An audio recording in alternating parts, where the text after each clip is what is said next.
it's Asia, the US, Europe, or what did I leave? South America. How about that? All you Latin countries out there, my friends, I hope you're doing well.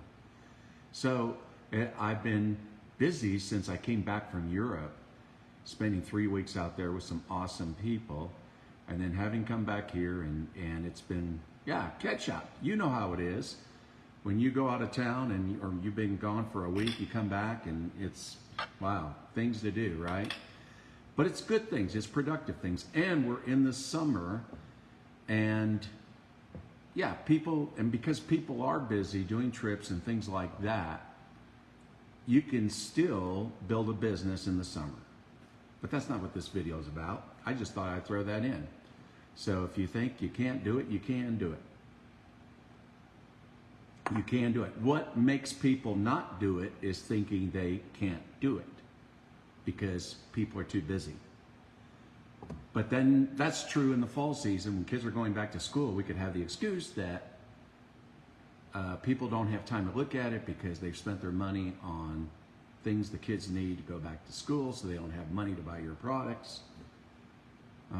Okay. But then there's you go into the winter months, oh, people are saving for the holidays. Always an excuse. These are disempowering beliefs. I want you to know in the summer you can get a lot done. I just thought I'd throw that out to you because it's really true. People are looking for opportunity every day. So that's it. But this video that I wanted to talk about is false growth versus growth. Is there a difference? Can growth be false? And the answer is yes, it can be false. So let me give you some perfect examples. And it, not only is it false, but it's destructive. And what do I mean by that is, I mean that for example, I'd say in the last 6 months, we've heard of other companies buying out struggling companies, smaller companies. And when they buy the distributor base from those companies, and now it's part of that company, and I won't say which companies, okay, because I've got friends in some of these companies. But anyway, when they purchase that distributor base, then after that, they'll say, oh, we grew by 20%. 20% of what? Because that's not organic growth. That's not organic growth. So acquisition of other companies and then publicizing that as growth is really not growth. That's false growth. But other people will see that and they'll see leaders post, like a graph or something. Look, we grew, we're awesome, we're unbelievable. No. And here's the other thing too, is for those of you distributors that are in that company, now that your company has added another distributor base into your company, sometimes that creates conflict. I've personally experienced that because whatever product they identified with, that's what they identified with. Now they're in your company. It doesn't mean that there will be any growth at all from those people. I can go back to the days that, for example, when I joined For Life 26 years ago, I remember we acquired ShapeRite, which was a weight loss company, right? ShapeRite. Many of you probably don't remember that, but that was back in the ephedra days. And so what happened was those leaders, and those people that came over, they never made the transition into what we fell in love with. What drew us to For Life was a immune system product called Transfer Factor. Well, they were in the weight loss. We were not a weight loss company. So nothing ever really came of that. And none of those leaders are around today. So I've seen that before with other companies. Sometimes it just depends on, does your product philosophy mesh with theirs? Sometimes it does. Most cases it doesn't. That's the downside when you acquire companies. And then I'd say there's a jealousy aspect too. It's like, where did those leaders go? Who did they go under? The owner, the president, CEO of the company, what decision did he make who those people go under, or did they go frontline to the company? Frontline to the company is never really a good thing because they're never going to get an upline support. But on the other hand, if they go under a specific person, then you have other leaders jealous about it. But that's a side issue. I'm talking about false growth. So when there's an acquisition where a company purchases a company, now they have that distributor base in that company. Good morning, Michelle. Good morning, Michael. When they have that, when they've acquired that distributor base, they'll call that growth. That's not growth. That's false growth. It really is. Here's a second area where you can have false growth, and this happens a lot. And that is companies purchasing or buying leaders. Yes, paying leaders to come over. Paying people that have significant rank positions and to basically get their downlines, use their influence to get their downlines and bring them over into the company. Happens a lot. Again, I won't mention the company names. I know them. You may know them. But here's the other thing too. Here's the downside to that. The downline also knows that. They know that too. Yes, and nobody likes being sold. I mean, you feel like you're a herd of cows and being sold to the meat market, right? Because they're not getting paid. They're not getting paid to make that transition. Unfortunately, and this happens a lot, and I've seen this with one company in Europe that does that. Those leaders don't have the influence they used to have. And so sometimes the company owner, and I don't blame them if they're going to do that, they might give them a target that they have to meet, and they have to meet that target if they're going to continue to get that money.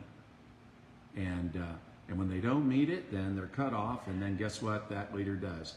Oh, well, I found a different company, a better company. And so you see what happens is that these leaders will start shopping around for other companies to pay them. And it totally destroys the very nature of our business and gives it a very bad reputation. And I'll tell you, India is infamous for this. And my Indian friends, I've got a great team in India, but I'm just saying there's so much of it. And Brazil is another example too. I'd say those are the two worst countries on the planet Earth when it comes to this kind of manipulation that goes on. So anytime I get a reach out from India or Brazil, I'm like, okay, who are you? Because if I even hear money coming out of your mouth, the conversation is terminated. Okay? But again, acquiring companies and acquiring their database is not real organic growth. Paying leaders to bring over their downline is not organic growth. And neither is it sustainable. You can never sustain it. One of the other problems is, again, your downline leaders know what's going on. They know the company's paying you. They know it. Well, they're saying, hey, where's our cut? Where's our cut? I could write a book on this. The third thing that's damaging from all this, the third thing would be the hype, just the plain hype. Because you can imagine new people, or maybe it could be leaders that have been in our profession for years. They've been just trying to make it. They've been trying to make it. They've worked so hard, but they just haven't found the right people yet. And then, they see this leader they follow. He's in another company. He's talking about, oh man, look at our growth. Look what's happening with our growth, man. We're exploding. We're growing by 20% or whatever percent they want to throw out. All of that. And then the person gets so discouraged. That leader gets so discouraged. So what am I doing wrong? What am I doing wrong? You're not doing anything wrong. They are. They are. Because you don't have the advantages, and they're only temporary advantages. You don't have that. They have those temporary advantages. But you don't have that. And just understand it's not sustainable, and it's going to ultimately bite them in the butt. What's the alternative here? What's the alternative? And by the way, I want to say another thing too that's hypey, and I hate hypey. I just hate hypey. But one of the other things that's hypey is just the fact that, well, I won't even go there. I think I've said enough on that. I want to talk about, no, I will say one other thing, and that is when they talk about stock options. Personally, I don't like publicly traded network marketing companies. Now the hype is you have a say, you have ownership in the company. Yes, how much ownership do you have, really? You think the company's going to cede you 51% or give out 51% of the stocks to the distributors? It's not going to happen. You can have a say, you can have a voice in your company. You can. That is, if your company's listening. And I don't care if they're publicly traded. Herbalife is publicly traded. But if you're a distributor, and let's say you bought Herbalife stock, does that give you a voice? No, of course not. Of course not. Do you think the CEO is going to give you the time of day? Hey, Cheryl, nice to see you. Yeah, nice to see you, Cheryl.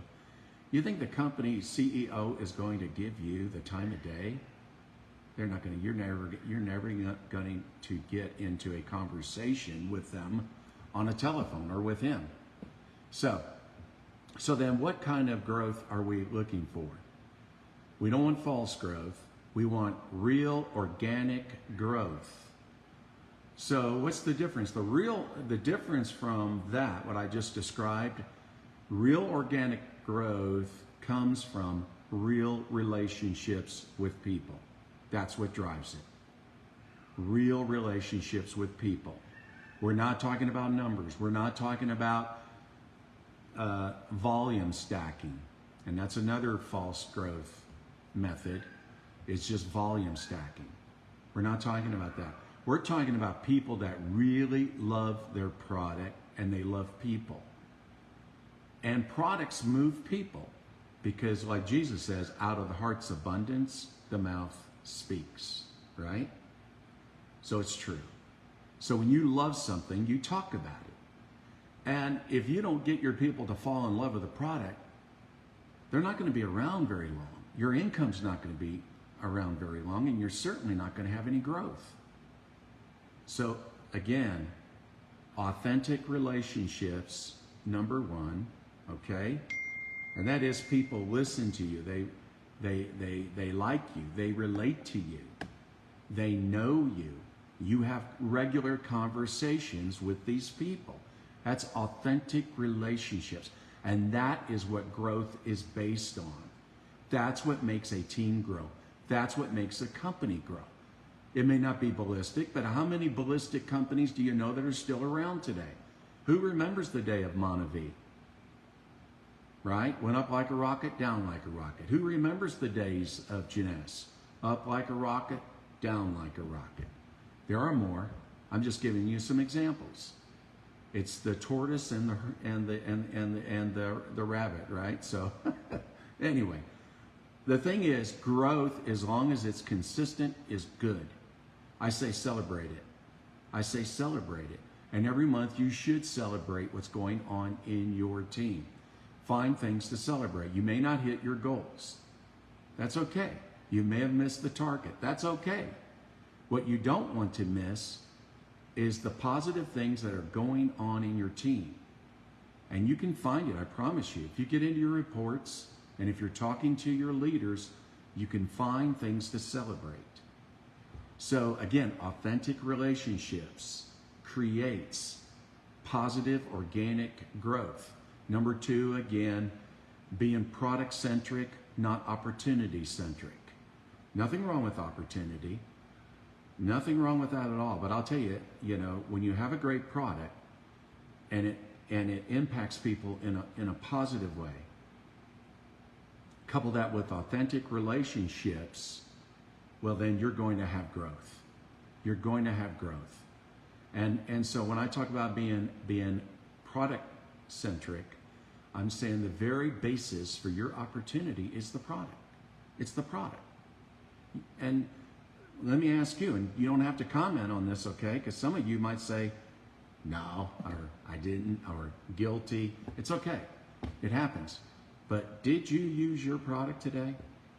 I used mine. Right after breakfast, I used mine. I'm in my tank shirt. I'm going to my gym here. So, but I wanted to do this call before it got any later because it's getting late in Asia, or it is late in Asia. But the thing is, did you use your product? Do you use it every day? Because that creates growth. I want you to understand what I mean by that. Because let's just say that you're a new person, okay? And I don't want you to follow the hypey people. The hypey people that promote figures that are based on false growth that I just described, okay? I want you to follow people that make you feel good, that are relatable, I want you to follow things that you can do. Paying people to join you or getting your company to pay somebody to join under you does not work. It doesn't work. We've seen this so many times. So the thing about it is, I want you to follow people that do things that anybody can do. I am one of those people, okay? But let's just say that you started today.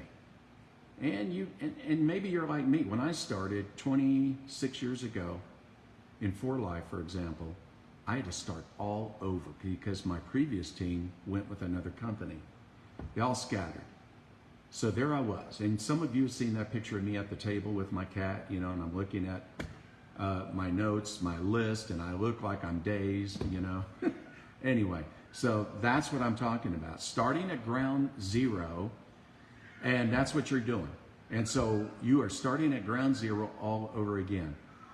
What if I told you that even doing this part-time, you could still have a downline of over 4,000 people by the end of the year. Even part-time. Good to see you, Anna. Even part-time, you could have a downline if you consistently did, not just you, but the people that you invite to use your products, to consume your products. And this is an age now that it's not about selling despite what you hear. It's about consuming. I teach people how to consume. I don't teach people how to sell. Nobody likes sales. And we got to get away from that and that paradigm that so many leaders have been locked into, that, and a lot of that is created out of fear. It's another subject for another day, that the government will come after you if you don't have so many customers. It's a joke. Show me the laws. Show me the laws in the United States where it says that you have to have customers. No. Here's the thing. What we have to have is consumers. I'm a customer. My leaders are customers. And yes, they promote it to other people who also, some are just consumers, and some are promoters and consumers. So anyway, let's set the stage. All I want you to do, let's say you're a brand new person, you're just getting started, set a goal to sponsor one person a month. Now, if you teach your people to do the same, so this month I'm getting started, right? I'm consuming the product, I believe in the product,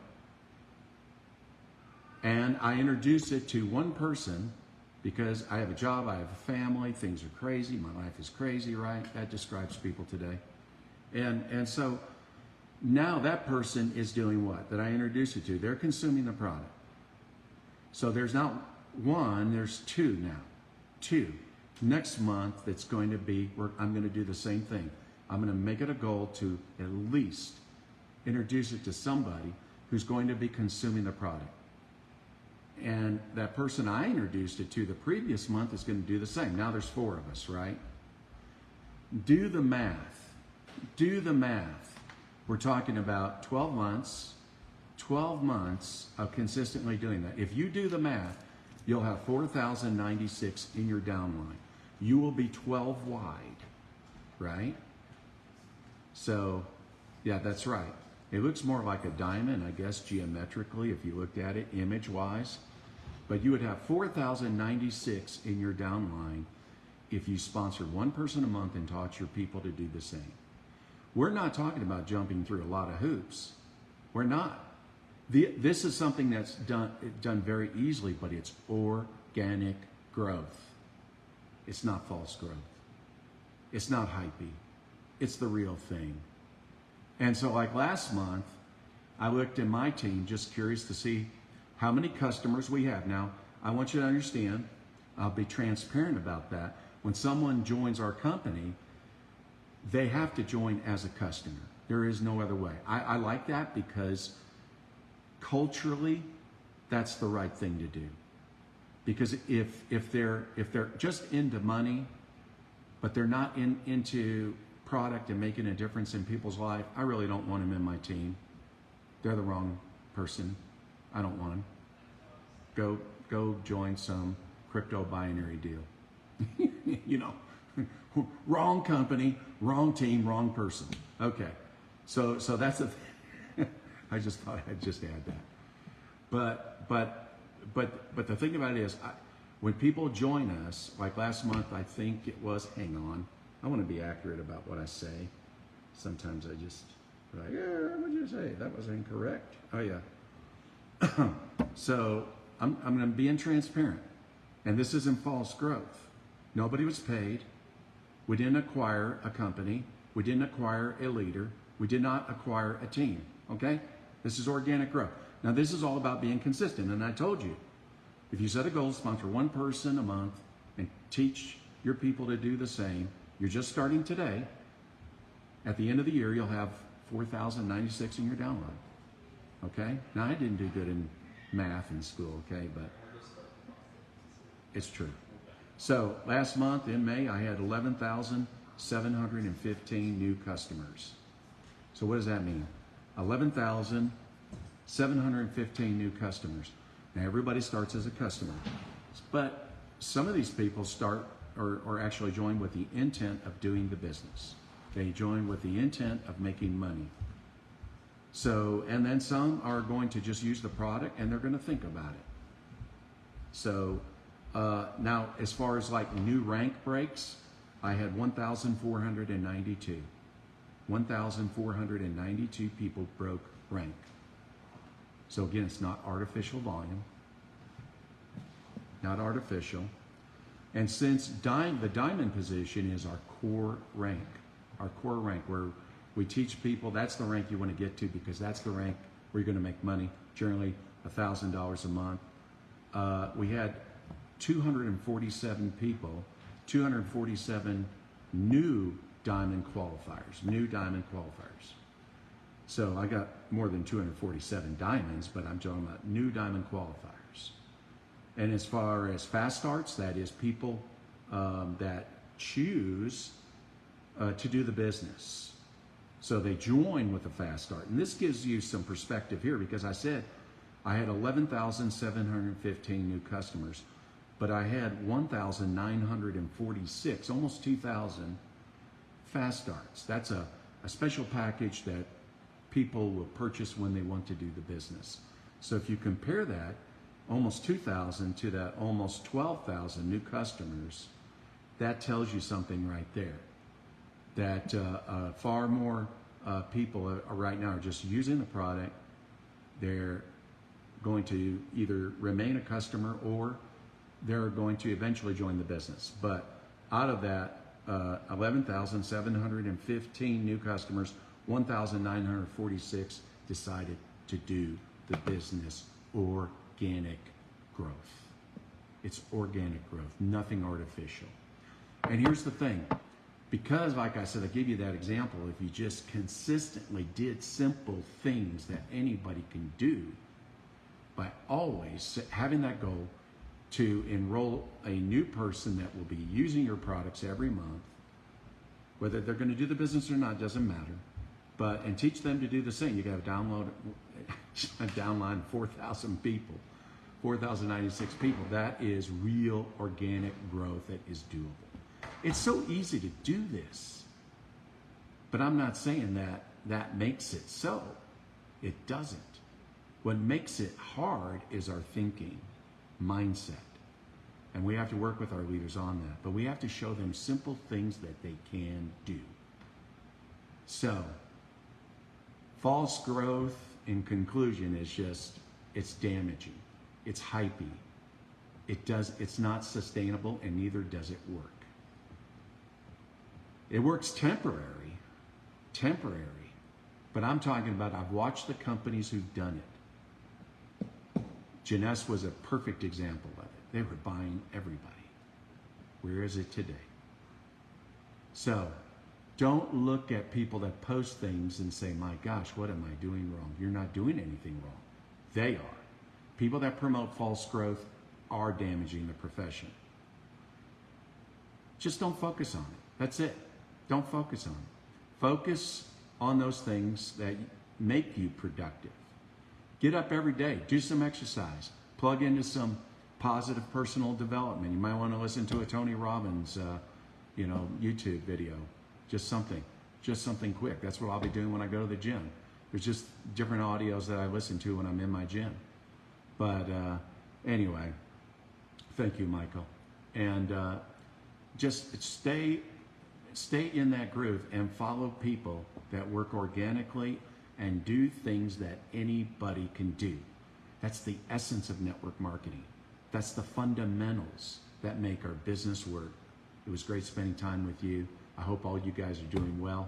See you on the next Facebook Live. Take care. Love you.